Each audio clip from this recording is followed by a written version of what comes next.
Good morning. Welcome to worship.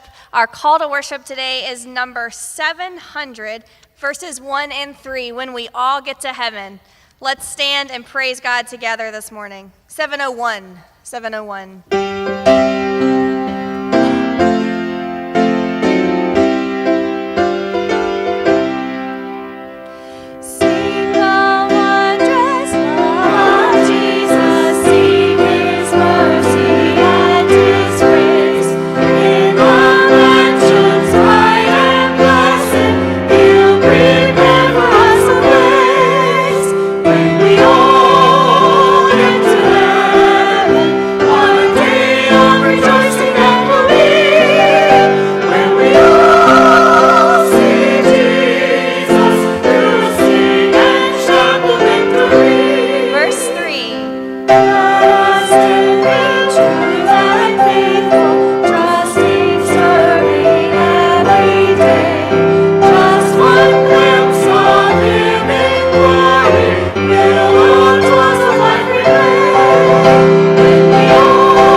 Join with us. Let us pray. Come, Holy Spirit, sustainer, sustain us, strengthen us, equip us, comfort us, heal us, renew us. Come, Holy Spirit. Amen. Our hymn of praise is number 384, Love Divine, All Loves Excelling. Let's sing.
Affirmation of faith is printed in your bulletin. Let's affirm our faith together using the Apostles' Creed.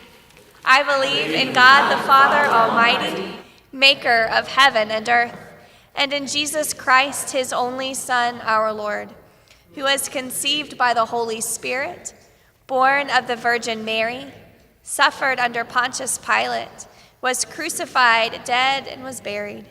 The third day he rose from the dead. He ascended into heaven and sitteth at the right hand of God the Father Almighty. From thence he shall come to judge the quick and the dead. I believe in the Holy Spirit, the Holy Catholic Church, the communion of saints, the forgiveness of sins, the resurrection of the body, and life everlasting. Amen.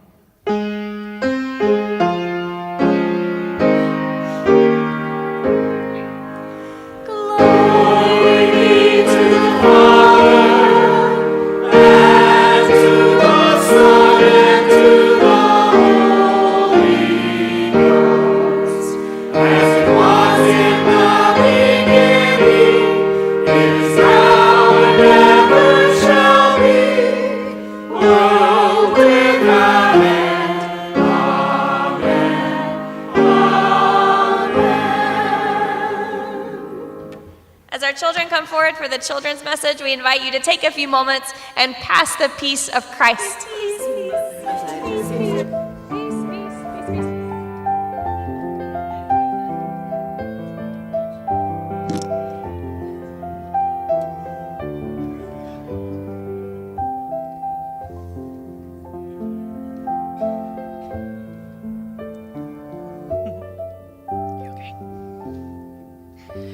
Good morning. Alrighty, so what is today? Mother's Day, that's right. So what are you all going to do today to make your mothers feel special? Throw a party, make cards, that is awesome. So what I want you to remember today is that God picked out your moms especially for you. And so I want you to think about how special your moms are and how much they love you. Did you know that there's no one in the world that loves you more than your parents except for God? How cool is that? Your moms love you so much and they want what's best for you. What I want you also to remember is that sometimes Mother's Day can be a hard day for people.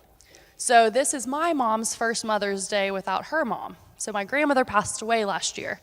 And so I also want you all to ask your parents if there's someone that you know of that this might be a hard Mother's Day for them, and maybe you could make them a card. Or maybe you could tell them that you love them and that they mean the world to you. All right? So we're going to tell our moms we love them. We're going to make them feel special. And maybe someone who this is a hard Mother's Day, we can tell them Happy Mother's Day also and that we're thinking about them. Let's pray. Dear God, thank you for our mothers, for their love and for their care and for all they do for us. In Jesus' name, amen.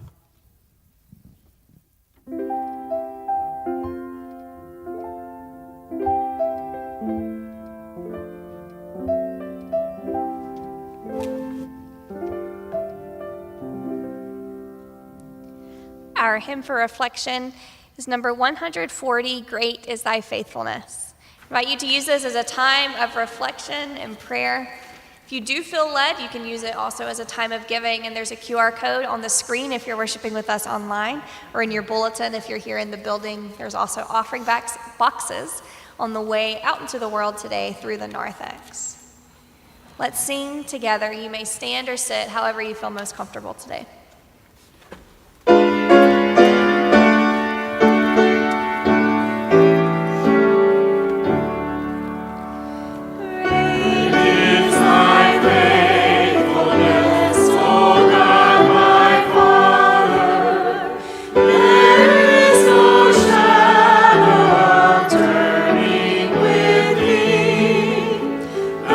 Changes not thy compassions.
may be seated.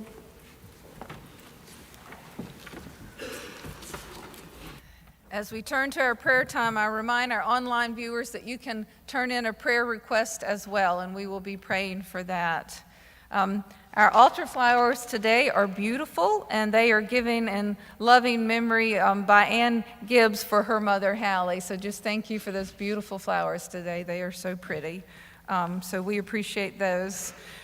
Of course, we'll be praying for our mothers. A prayer is sort of included in the video that we're going to see in a minute, but we'll include a prayer for our mothers today. And in addition, continue to remember Nancy Knotts and Howard and Jackie Sullivan. Howard is home, but he's been very ill and still sick. So pray for Howard and Jackie. Jenny Van Shank, who's Karen Holmes' sister, is very ill.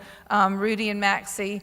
Monica. So our prayer list that we have, I do hope you take that home and pray for those every day. Our choir is going to call us to prayer.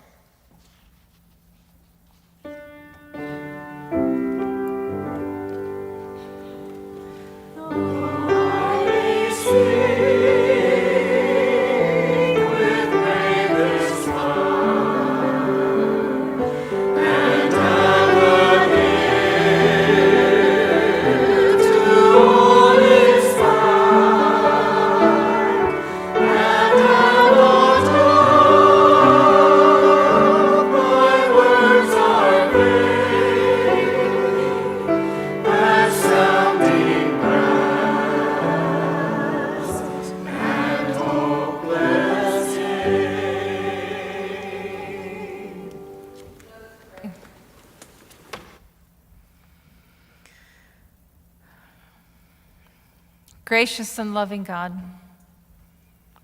there are not enough words to express our gratitude. Indeed, you are our creator, redeemer, and sustainer. You are with us always. You sustain and nurture us. That's where the nurturing qualities from a mother come from. They come from you. So for all of the ways that you are with us, that you empower us, that you inspire us, that you comfort us, that you heal us, that you give us courage, that you teach us, Lord, we can never thank you enough. Help us today to create an openness if there's not one, and Lord, help us to create that openness for you to come in, for your Spirit to come in and shape us and give us what we most need today. So we thank you, O Lord. We thank you for the promise of your Holy Spirit that we will study and look at again today. We thank you for your beautiful creation. We thank you that you created us to be in families and friendships and neighborhoods and communities meant to sustain and care for one another. We look around us, O Lord, and we see all this beauty and all this goodness, and we see that we have wasted it quite often. We've wasted it in our own different ways, and we look at nations that are broken, O Lord. We look at leaders of nations that are bent on war.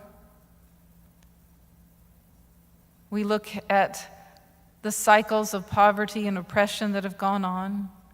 We see around us brokenness where there's so many trying to rebuild after earthquakes or floods or fires. Lord, come into that brokenness. Restore, rebuild, heal, teach. Lord, raise up leaders among nations, O Lord, that are really truly seeking your will. And Lord, in the ways you choose to govern, overthrow those tyrannous governments that are bent on war. We continue to pray for people across the globe that need your protection, your care right now. Lord, today we pray for our own nation and our own communities and our own church and our own families where there is brokenness and division, and we know that you are the one that can heal all brokenness and heal all division, drive us into the goodness that you want for us. Your Spirit is a powerful force, Lord, and we invite it and we welcome it to come and heal in so many arenas. And, oh Lord, on this Mother's Day, we thank you for mothers, and we thank you for those women who, like mothers, have nurtured and cared for and taught others. We thank you that they have helped sustain and teach and provide. And Lord, we pray today for those who have lost their mothers, who find this a more difficult day. We pray this day for mothers, O Lord, who have difficulty and struggles providing for their children, whether it's emotional support or food, or that they themselves are struggling, Lord, and they need resources and strength and support. So we pray for the mothers who struggle. Lord, we pray that all of us will carry on that role of being nurturing and sustaining and listening and caring for one another. And Lord, we especially pray today for Nancy, for Rudy and Maxie, for Howard and Jackie, for Monica, for Jenny Van Schaik and her family. We pray for your healing touch and that you work through all your avenues, connect them to all of the avenues and resources of healing. For those that are near and dear to our heart that we may not have put on the prayer list or lifted up verbally, but you know who they are, Lord. Minister to each of their needs. And trusting in your goodness, trusting in your forgiveness, trusting in your promise to be always with us, we pray the prayer you have taught us. Our Father, who art in heaven, hallowed be thy name. Thy kingdom come. Thy will be done on earth as it is in heaven. Give us this day our daily bread, and forgive us our trespasses, as we forgive those who trespass against us. And lead us not into temptation, but deliver us from evil. For thine is the kingdom, the power, and the glory forever. Amen.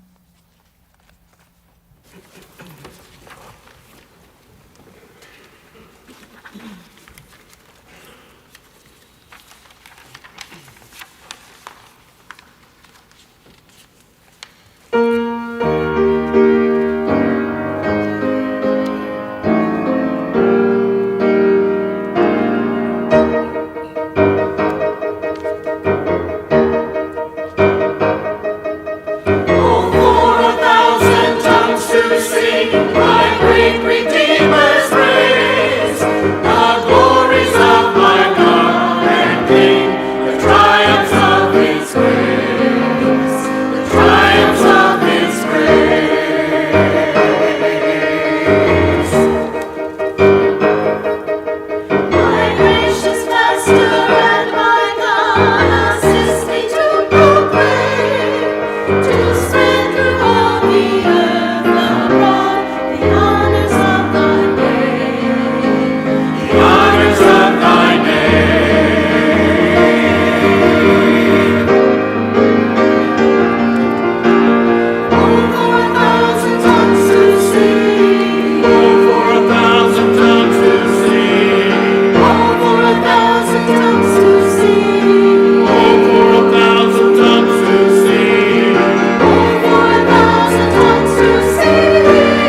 Happy Mother's Day, Mom. We love you. Happy Mother's Day. I love you, Mom. Happy Mother's Day. I love you, Mom.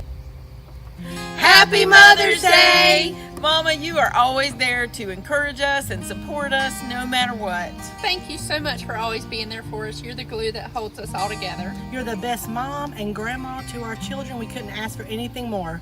We Love you!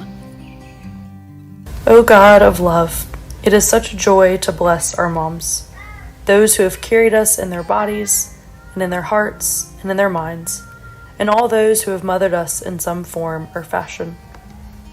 To the moms who are remembering children who have died or pregnancies that miscarried, to the moms who decided other parents were the best choice for their babies, and to the moms who adopted those kids and loved them fiercely, to those experiencing frustration or desperation and infertility, to those who knew they never wanted kids, in the ways they have contributed to our shared world, to those who mothered colleagues, mentees, neighborhood kids, and anyone who needed it, to those remembering moms no longer with us, to those moving forward from moms who did not show love or hurt those they should have cared for, to those who mother fur babies.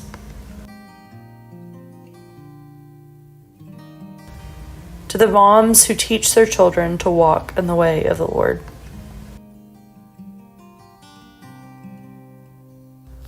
Today is a day to honor the unyielding love and care for others we call motherhood, wherever we have found it, in whatever ways we have found to cultivate it within ourselves.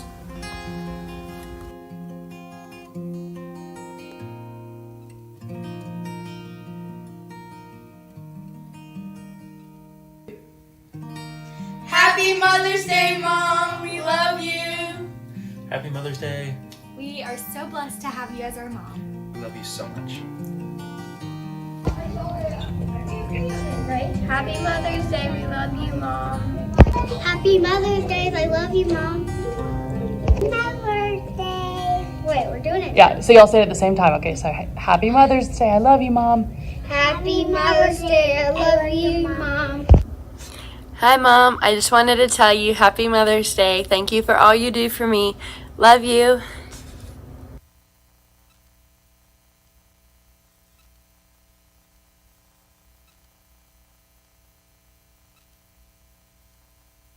Go. I love you, Mom, and I really love that you're always taking care of me, and you always at least try to understand me. Happy Mother's Day. We want to say Happy Mother's Day to Nani, Jimon, Aunt Lisa. Thank you for all you've done for us. We are so lucky to have you in our lives. Love you. I love my mom. She's the sweetest, and Happy Mother's Day. Mom, I really love you. You're the best mom in the world. Happy Mother's Day. We love you, Grandmommy. We love you, Grandmommy. Happy Mother's Day. Happy Mother's Day. Happy Mother's Day. I love you. Happy Mother's Day. I really love that everything you've done for me in the past few years.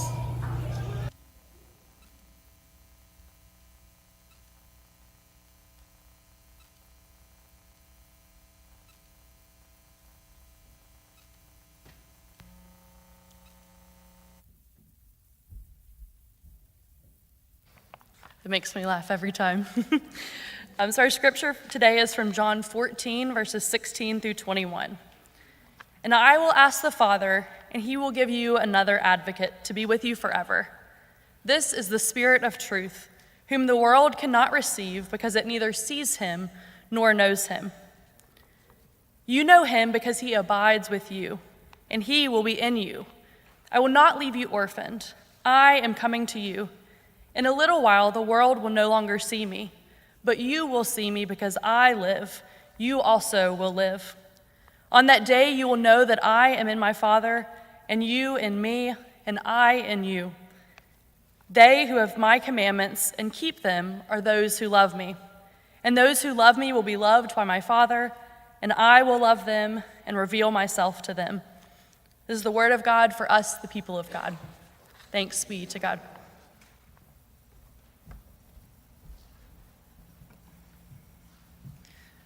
Before I get started, I just want to say that this message this morning is dedicated to my mother, who is 95, and my best friend and the most wonderful, sustaining, nurturing presence in my life and the lives of my siblings and all of the grandchildren, and now one great-grandchild, or 3 great-grandchildren, 1 great-grandson, and twin great-granddaughters. So see if we can get all of that out. Let's pray. Lord, speak through me. If necessary, speak in spite of me, and always speak beyond me. Amen. So they have been affectionately named mom-isms. Do y'all know what a mom-ism is? They're those words of advice, or maybe sometimes words of frustration, that mothers share. They have some commonality through the generations. I'm sure there's a lot more that I'm not going to name, and you will know the ones that existed in your life. You've likely heard them, and you've probably said a few of them, and you probably could write your own list. They sound something like this, mom-isms. What part of no do you not understand? Do not make that face or it will freeze in that position. To the teenager, if you could stay out late last night, you can get up this morning. To the elementary age, if you're too sick to go to school, you're too sick to play outside. When you have kids of your own one day, you'll understand. When you have your own house, you can make your own rules. I don't care what everyone else is doing, you're not doing that. Or my favorite, which I never have quite figured out, eat your vegetables. There are hungry children all over the world who would be glad to eat them. Now, when I was 6, I just didn't understand that. But we say it, and it gets passed down from one generation to another. And even as children become adults, we moms say things like, and I know because I said this not too long ago, are you going to the dentist regularly now? Remember, you just have one set of teeth in your life. So even us moms of adult children find ourselves saying things like that to our children. On this Mother's Day, we know that mothers go to great lengths to prepare their children for their next steps in life, for the difficult moments, for something new. It extends way beyond all of those meals and buying the right clothes and chauffeuring them from place to place, events, lessons, play dates. It's teaching them safety. It's teaching them about decision making. It's looking after their physical health with doctors and being sensitive and attentive to that. But more than anything, it is the assurance of an unconditional love that is present to be a source of strength for you your entire life. I have often used Acts 9 from our Mother's Day scripture, and I want to review that again today as well. It starts verse 36, and it's the story of Tabitha. Now in Joppa there was a disciple whose name was Tabitha. She was devoted to good works and acts of charity. At that time she became ill and died. When they had washed her, they laid her in a room upstairs. Since Lydda was near Joppa, the disciples, who heard that Peter was there, sent 2 men to him with the request, "Please come to us without delay." So Peter got up and went with them, and when he arrived, they took him to the room upstairs. All the widows stood beside him, weeping and showing tunics and other clothing that Tabitha had made while she was with them. Now Tabitha was irreplaceable in the minds of the widows and the poor she had devoted her life to. She provided for many of their needs. She was their champion. She was their advocate. Both personally and publicly, she spoke up for them.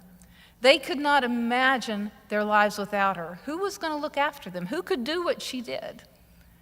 Their grief was deep and it was intense. If you have had the blessing of a good mother in your life, you understand. Mothers are irreplaceable. They are like Tabitha. They're inclusive. They're trying to make sure that nobody gets left out. If they have several children, they're trying to develop the gifts and talents and encourage the gifts and talents of each child. But they're not just doing that. They're like Tabitha. They're looking out in the community, and they're seeing the children at school that need something, and they're seeing their neighbors who need something, and they're always reaching out to that. There are countless reasons to celebrate mothers, but clearly they're tenacious, unconditional love, their sustaining presence in others' lives is the most important, such as Tabitha had. You know, every year, if you'll find it somewhere, some news source is going to try to calculate the salary that a mother should get. Have you seen those reports that come out? They list all the duties. There are cook, housekeeper, computer operator, nurse, chauffeur, chief executive officer. They list all those different things that the mother does, and then they come up with some dollar figure, and it's usually well above $1 million. So everybody in here that's a mother or been like a mother, you're worth more than $1 million. You know, over a year, every year we're worth that. My mother, who is sharper at 95 than I think I am now, has always been intelligent, organized, a hard worker, disciplined, a strong administrator. She completed a busy career as a high school guidance counselor, but more impressive to me was that after working all day, she prepared nutritious meals that had all of the food groups in them every night. We didn't go through McDonald's, we didn't go through Burger King or Hardee's or Chick-fil-A or any of those other places. After working all day, we had that kind of meal every night. She picked all of us up from our lessons. She was faithful to church and other organizations. She made every holiday amazing. I will always have this extremely high bar for Christmas and holidays, and I'm sure I will never be able to live up to it. But finally, I look up to my mother and how she cared and still cares for others, listening, holding us in her prayers every day, day in and day out. I personally am thankful that we did not have a dishwasher when I was growing up, an electric dishwasher, that is. I'm thankful because it was a nightly practice that my mom washed the dishes while I stood beside her and dried them and put them away. And as we stood side by side, conversation just flowed naturally about my day, concerns, what I was excited about. My mother is a wise woman, and that nightly time at the sink, washing and drying dishes, was much more than an accident. It was engineered to keep us close, to help her know what I needed and what was going on in my life. Jesus engineered time after time to have important conversations with the disciples on a regular basis. He was trying to prepare them to keep them close. This passage read today from John 14 is one of those most important conversations that Jesus had with his disciples. It's close to the end of his earthly ministry, and he's trying to assure them that he's going to still be with them. They're not going to have his physical presence soon. But what they didn't know at that moment was that they would have Jesus' presence in an even more powerful way. This is one of the most important scriptures about the Holy Spirit, the way God is always with us. See, the Holy Spirit is the third person of the Trinity. Now, the Trinity is always one of the hardest things to explain in confirmation class and the hardest things to teach. Father, Son, and Holy Spirit. 3 persons, but yet one. Sometimes the Holy Spirit seems to be the least understood, but finally, the Holy Spirit is everything. Hear Jesus' promise. And I will ask the Father, and he will give you another advocate to be with you forever. On that day you will know that I am in my Father, and you in me, and I in you. See, the Holy Spirit is called Comforter and Helper and Advocate and Teacher and Guide and Power in the Scriptures. These are incredibly active roles. They're not passive. If you go to 1 Corinthians 12, it's the Holy Spirit who distributes the gifts. And we read in 1 Corinthians 12, all of these are activated by one and the same Spirit. In Romans 8, we are told that when we're too overwhelmed to pray, that when we do not know how to pray, that the Holy Spirit intercedes for us. It was the Holy Spirit that gave those early disciples the courage to preach after the crucifixion and the resurrection. Today's passage shouts a promise that we need, that the Holy Spirit will dwell in us. It's a tiny little word, just 2 letters, I-N, that the Holy Spirit will dwell in us. That's where God wants to be. That's where God works. He works in our inner being. He wants to be our comforter and our teacher and our guide. And this is a lot more than just warm feelings. Think of the word advocate. Advocate, think of child advocates or healthcare advocates. They're helping the vulnerable navigate a complicated system. Think of Tabitha in the scriptures. She was helping, advocating for the widows and the poor in her community because nobody else did that then. So she was their advocate. I think of my mother who advocated for the students that went through the high school, helping them reach their full potential, trying to get them to go to college and filling out those forms and applications. The Holy Spirit is our advocate, is a force on the move. He wants to work through us. Sometimes he works in spite of us. The talents and the gifts and the opportunities we have, they come from God. The motivation to use them comes from God. And sometimes God works all that out in spite of us and keeps us going. The scripture in Acts 9 continues, and this powerful miracle happens. It says, Peter put them all outside. Remember, Tabitha had passed away. Peter put them all outside. He turned to her body and said, Tabitha, get up. Then she opened her eyes, and seeing Peter, she sat up. He gave her his hand, and he helped her up. Then calling the saints and the widows, he showed her to be alive. This is Peter, the impulsive disciple, the one who betrayed Jesus, the one who denied knowing him 3 times, the one who got out of the boat and sunk. This is Peter. Do you see the miracle that God just did through him? Because Peter had Jesus in him. That was the power of Jesus working through him. Tabitha had Jesus in her, had the Holy Spirit and God working in her. The conversations the disciples had with Jesus, they were priceless. And what a gift that we still have them today. And we know what it is because the conversations we have with our loved ones, they are priceless. The lessons, the love, it lives on. It strengthens us. It stays with us. Jesus is saying that he is always with us. The Holy Spirit is called the sustainer. Creator, Redeemer, Sustainer. Father, Son, Holy Spirit. Creator, Redeemer, Sustainer. There are powerful scriptures from Old Testament to New calling God our sustainer. Psalm 71 reads, by you I have been sustained from my birth. And Isaiah 46 reads, even to your old age and gray hairs, I am he who will sustain you. Do you see that? God sustains us from the beginning to the end of our earthly lives here and beyond. Sustain is not just to keep alive, it's to strengthen, to nurture, to direct, to guide. Mothers do this. It's their God-given unique role. And the people that need to act like mothers, they do this. It's their God-given unique role. I can look back over my life and I can see that my mother fed and sustained me physically. But I can also see that she sustained me spiritually, taking me to church, modeling a life of faith. I can also see that she sustained me emotionally, listening to me at the kitchen sink when I was in middle school and high school while we did dishes together. And even now at 95, listening to me and all of her children and praying for all of us every day. Jesus promised the disciples that day, and Jesus promises us now, that he will be with us in such a way that he will even be in us. The best thing you can do every morning is to get up and invite Jesus Christ into your heart and ask the Holy Spirit to be in you.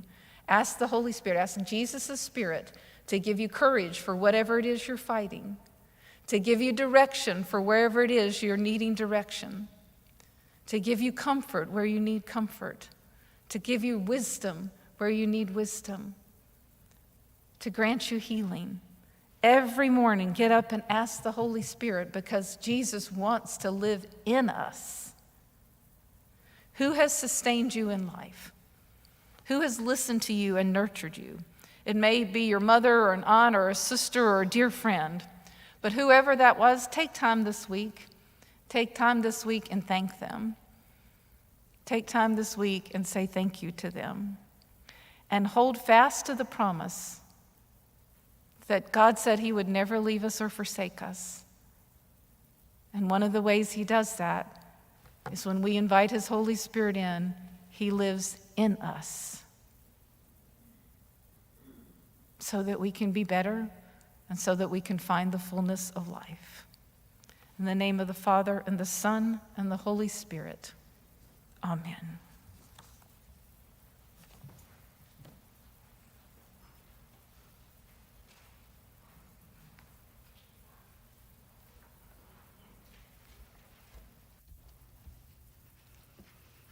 Our sending hymn today is number 408, The Gift of Love. Let's stand and close our time of worship together.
And as we just sang, "Come, Spirit, come, our hearts control," may that be our prayer this week. Amen.